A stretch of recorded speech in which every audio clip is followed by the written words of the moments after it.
Mapagpalang araw po sa ating lahat. Ayan nga pala yung pinur ko kahapon. Nag-set na siya, so ibig sabihin niyan tuyo na siya. Pwede na natin tanggalin yan sa may tray. Kung makikita nyo, binabaklas ko na siya. Ang pagtanggal niyan, kailangan dahan-dahan lang kasi baka mabasag. Ayan, napakaganda ng pagkaka-pour ko. Buong buo siya, wala siyang bubbles. Kailangan din natin tanggalin yung mga nasa gilid-gilid niyan para hindi tayo mahirapang magtanggal.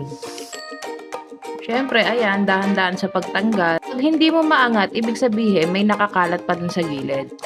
Para ka lang nagbubukas ng crab, ganun. Tinatanggal ko pala yung mga excess niyan sa gilid-gilid, ayan. Siyempre, habang tinatanggal yung mga gilid-gilid niyan, dahan-dahan lang. Kasi nga, baka mag-crack or mabasag, sayang naman. Talagang kailangan be careful sa pagtanggal niya. So, ayan na nga, isusulat ko yung name ni pasyente. Ayan nga pala yung sinukatan ni Doc nung